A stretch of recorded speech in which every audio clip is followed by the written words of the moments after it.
모든 사람을 위한 복음이라는 제목으로 함께 말씀을 나누고자 합니다. 복음은 모든 사람이 들어야 하지만 그 복음을 들어야 하는 사람은 이미 복음을 접한 사람, 복음을 받아들이고 예수를 구주로 영접한 사람, 하나님의 자녀라 칭함을 받는 성도가 매일 들어야 하는 것이 바로 복음입니다. 우리가 매일같이 복음을 들어야 깨어진 하나님과 사람과의 관계를 회복시킬 수 있는 선한 도구로 쓰임받기 때문입니다. 그렇다면 이 복음을 우리는 얼마나 자주 듣고 계신가요? 핸드폰이 보급이 되고 SNS가 발달되면서 수많은 정보를 쉽게 접할 수 있다는 장점이 있습니다. 쉽게 정보를 찾아볼 수 있고 알아볼 수 있는 시대가 찾아왔죠. 그런데 내가 원하든 원치 않든 수많은 정보가 우리에게 노출되고 있습니다. 그 많은 정보와 이야기 속에서 우리가 귀 기울여 들어야 할 것은 무엇일까요?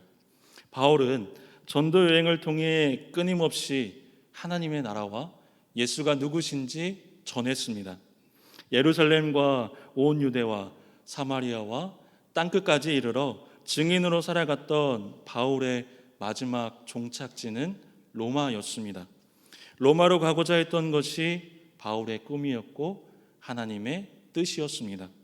그렇다면 사도행전을 기록한 누가는 그 바울의 마지막 모습을 어떻게 기록하고 있을까요?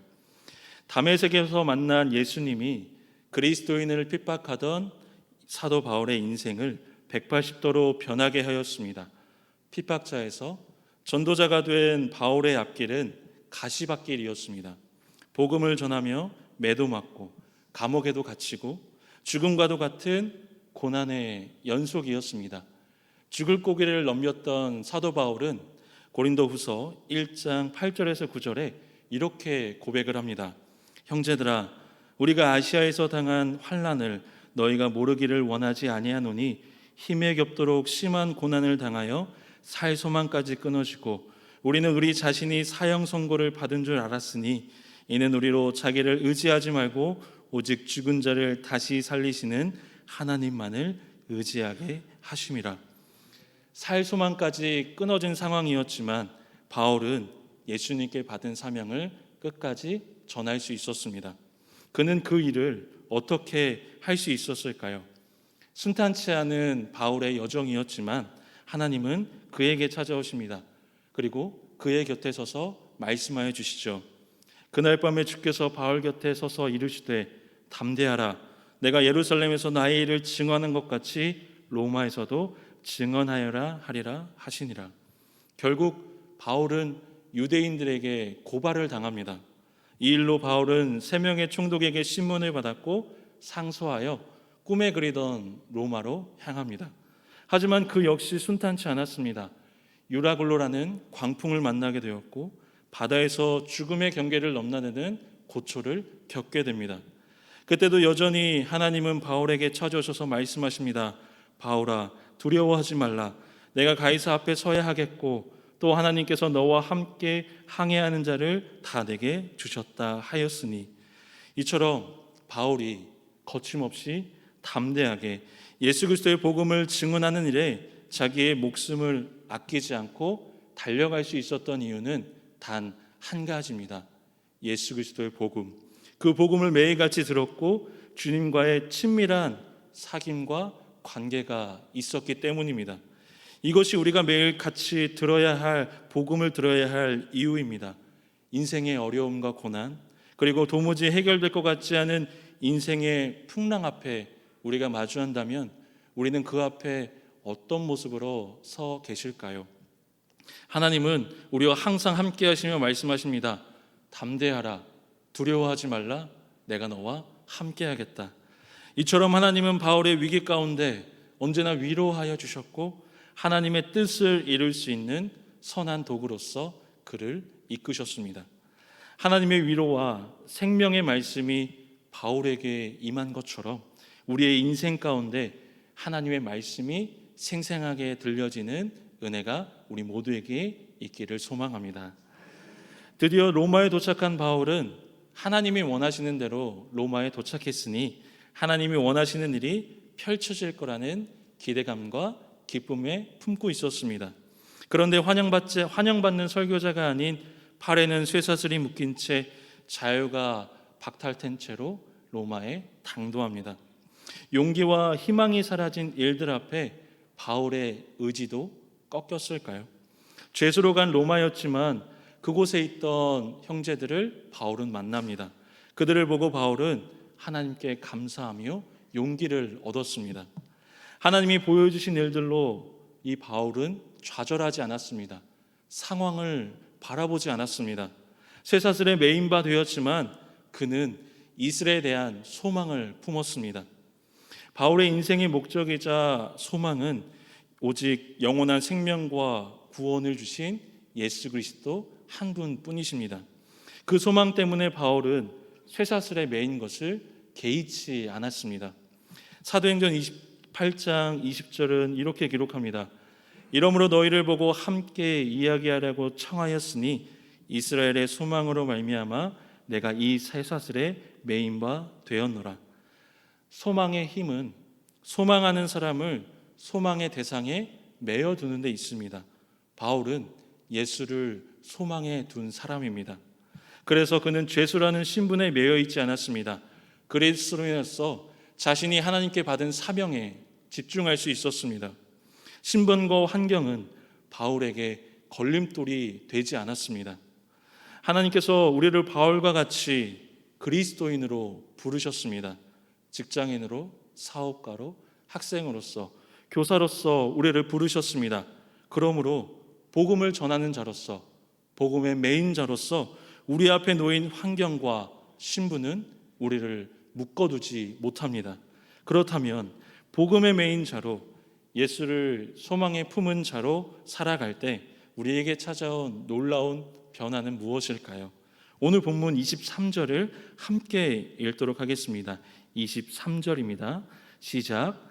그들이 날짜를 정하고 그가 유숙하는 집에 많이 오니 바울이 아침부터 저녁까지 강론하여 하나님의 나라를 증언하고 모세의 율법과 선지자의 말을 가지고 예수에 대하여 권하더라. 바울은 아침부터 저녁까지 하나님의 나라와 모세의 율법과 예언서에서 기록한 메시아가 예수라고 증언합니다. 우리는 긴 시간 동안 무엇을 듣는 것을 조금 어려워합니다. 6월쯤이 되면 여름 사역을 위해 여름 강습회가 하루 동안 진행이 됩니다. 앉아서 듣기만 해도 그것이 힘이 듭니다. 근데 바울은 아침부터 저녁까지 복음을 전합니다. 그에게 있어서 그렇게 할 수 있었던 원동력은 무엇이었을까요? 바울은 에베소 장로들에게 고별 설교를 하면서 이렇게 말합니다. 내가 달려갈 길과 주 예수께 받은 사명 곧 하나님의 은혜의 복음을 증언하는 일을 마치려 하면은 나의 생명조차 조금 더 귀한 것으로 여기지 아니하노라.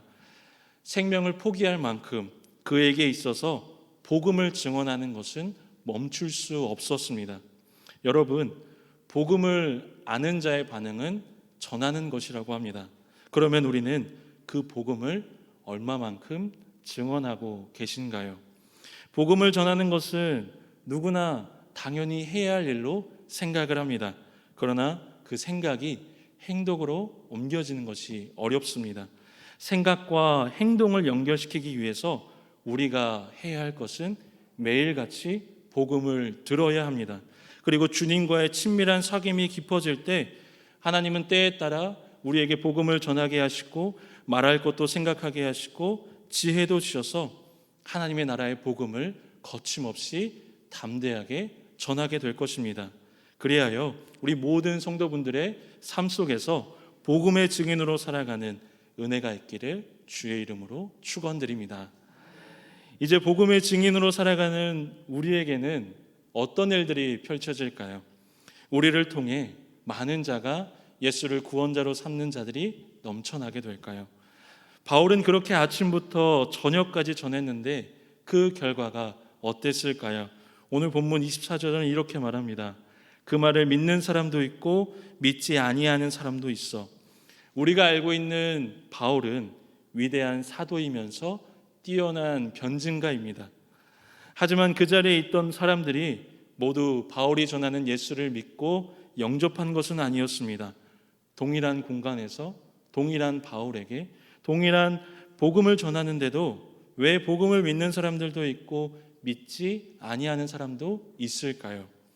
바울은 믿지 않는 자들을 향해 선지자 이사야의 말씀을 전합니다. 본문 26절입니다. 일렀을 이 백성에게 가서 말하기를 너희가 듣기는 들어도 도무지 깨닫지 못하며 보기는 보아도 도무지 알지 못하는도다. 이 말씀은 이사야 선지자가 하나님의 부르심을 받을 때 나온 구절입니다. 하나님은 이사야를 통해 이스라엘 백성들에게 전할 메시지를 주셨지만 이스라엘은 그 메시지를 듣긴 들어도 깨닫지 못하고 보긴 보아도 알지 못한 상태였습니다. 이스라엘 백성의 마음은 우둔하여져서 그들에게는 진정한 회개와 마음의 변화가 필요했습니다. 바울이 전하는 그곳에서도 이스라엘 백성들과 같은 자들이 있었습니다. 그래서 그들은 들어도 보아도 깨닫지 못했던 것이죠. 증인된 인생을 살아갈 때 우리를 향한 이러한 반응들이 올 수가 있습니다. 모두가 믿지 않고 거절할 수 있습니다. 우리는 거절에 대한 두려움으로 계속해서 하지 못할 때가 있습니다. 두려움으로 우리가 아무것도 하지 못하게 잡아둡니다. 이것을 깨트리기 위해서 우리가 준비해야 할 것은 무엇일까요? 바로 하나님의 말씀인 복음을 가까이 해야 합니다. 복음을 가까이 해야 하는 첫 번째 이유는 그리스도인이지만 여전히 죄성을 지닌 우리의 심령은 쉽게 세상 속에서 오염될 수 있습니다. 저는 최근에 치아 교정을 시작했습니다. 치아의 부종 교합으로 늦은 나이였지만 더 심해지기 전에 교정을 했습니다. 교정은 치아가 틀어지지 않도록 붙잡아 줍니다. 그리고 교정이 끝나더라도 유지장치를 해야 합니다. 유지장치가 없다면 또다시 치아는 틀어지게 되죠. 이처럼 우리는 복음이라는 유지장치를 하지 않는다면 언제나 쉽게 세상의 오염에 빠지게 됩니다. 우리는 깨어진 관계를 회복하는 자로 부름받았습니다. 복음을 들음으로 우리의 인생 가운데 예수 그리스도를 만난 것처럼 누군가에게도 그러한 은혜가 있어야 할 것입니다. 그러기에 우리가 매일 복음을 가까이 함으로 올바른 복음 안에 서 있어야 합니다. 그래서 주의 복음을 전하는 전달자로서 복음을 온전히 전달할 수 있어야 합니다. 복음을 가까이 하는 두 번째 이유는 복음은 듣는 것에서 멈추지 않기 때문입니다.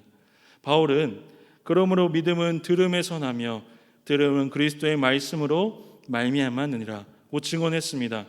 먼저 하나님의 말씀인 복음을 들어야 그 복음을 실행하는 순종의 믿음이 생긴다는 것입니다. 많은 그리스도인이 로마서의 이 구절을 귀로 듣기만 해도 그것이 곧 믿음인 것처럼 잘못 이해하고 있습니다. 그러나 결코 바울은 그런 식으로 이야기하지 않았습니다. 믿음은 하나님의 말씀을 인생에서 실행하는 것이요, 그것은 하나님의 말씀을 먼저 귀로 들음으로 가능하다는 것입니다. 저 학생은 선생님의 말을 잘 듣는다라는 표현에서 그 학생의 청력이 좋다는 것을 뜻하지 않습니다. 선생님의 말을 잘 듣고 잘 실행한다는 의미이죠. 따라서 복음인 하나님의 말씀을 들으므로 우리는 그 복음대로 그 뜻대로 살아가야 합니다. 그렇다면 우리는 그 복음을 얼마나 듣고 계신가요? 그 복음으로 어떠한 순종을 하나님께 보여드리고 계신가요? 우리는 다시 한번 되돌아보기를 원합니다. 듣는 것에 만족하는 것이 아니라 들음으로 전하는 우리가 되기를 바랍니다. 들음으로 순종의 열매가 맺혀지길 소망합니다. 그 시작이 들음이라는 것을 잊지 않고 주일 예배만으로 그치는 것이 아니라 매일 복음 듣기를 멈추지 않는 우리 모두가 되기를 바랍니다. 복음을 가까이 하는 세 번째 이유는 복음은 우리를 새롭게 하기 때문입니다. 모든 인간은 죄성을 가지고 있습니다. 하지만 그 사실을 알지 못한 채 죄성에 익숙한 것이 우리의 실상입니다. 복음은 인간을 그 익숙한 그릇된 죄성을 벗어나게 하는 생명의 힘이 있습니다.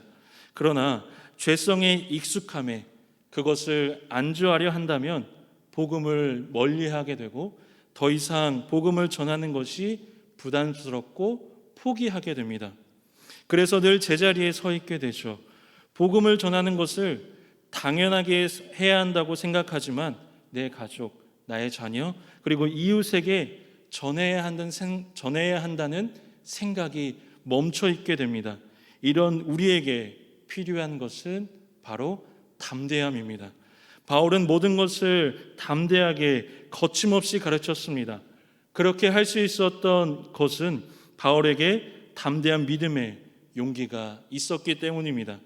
다메섹 도상에서 주님의 부르심을 받은 이후 사도행전이 끝나기까지 바울의 인생을 들여다보면 믿음의 용기 없이 바울이 할 수 있는 일이라고는 아무것도 없었습니다. 그 용기의 근원은 바로 자신이 아니라 그를 불러주신 주님이셨습니다. 우리에게 이러한 담대한 믿음의 용기가 필요합니다. 복음으로 새로워지고 그 새로워짐이 우리를 담대하게 할 것입니다. 그리고 그 모든 것은 주님으로부터 시작되어야 할 것입니다. 사도행전을 기록한 누가가 기억했던 바울의 모습은 어느 본문 31절과 같습니다. 우리 함께 31절 함께 읽도록 하겠습니다. 시작. 하나님의 나라를 전파하며 주 예수 그리스도에 관한 모든 것을 담대하게 거침없이 가르치시더라. 누가는 바울의 주님의 부르심을 받은 이후 사도행전 1장 8절의 말씀을 성취하기 위해 평생 자신의 생명을 걸고 살아갔음을 기록했습니다. 일평생 복음의 증인으로 살기 위해 바울은 누구보다 말씀을 가까이 했습니다. 때로는 불의와 맞서야 했고 한순간이라도 주님과 동행하지 않을 수가 없었습니다. 그래서 이 세상의 어떤 장애물도 장애물이 되지 않았습니다. 시편 119편 165절에 주의 법을 사랑하는 자에게는 큰 평안이 있으니 그들에게는 장애물이 없으리이다.